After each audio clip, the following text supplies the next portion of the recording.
tu as tourné avec des optiques anamorphiques. En dehors du format, qu'est-ce que ça produit comme effet visuel? L'effet concret est que les flous, par exemple, sont très étirés. Ça crée un fond un peu magique ou un peu cinématographique qui est complètement différent des optiques sphériques où le fond, par exemple, est très fidèle de ce qu'on voit à l'œil. Alors qu'avec une optique anamorphique, va paraître beaucoup plus long, beaucoup plus étiré. Et après, enfin, il y a plein de particularités du tournage anamorphique. Ça crée différents rapports de distance entre l'objectif et le personnage.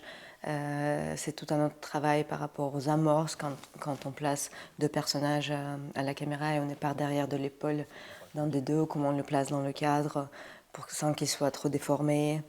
Ça crée du caractère, disons. J'ai aussi choisi ces optiques-là pour leurs imperfections, en fait. Notamment quand il y a des très hautes lumières, par exemple les fenêtres très ensoleillées qui sont dans le champ face à la caméra, ça bave un peu partout. On voulait garder ce côté artisanal de la fabrication du cinéma.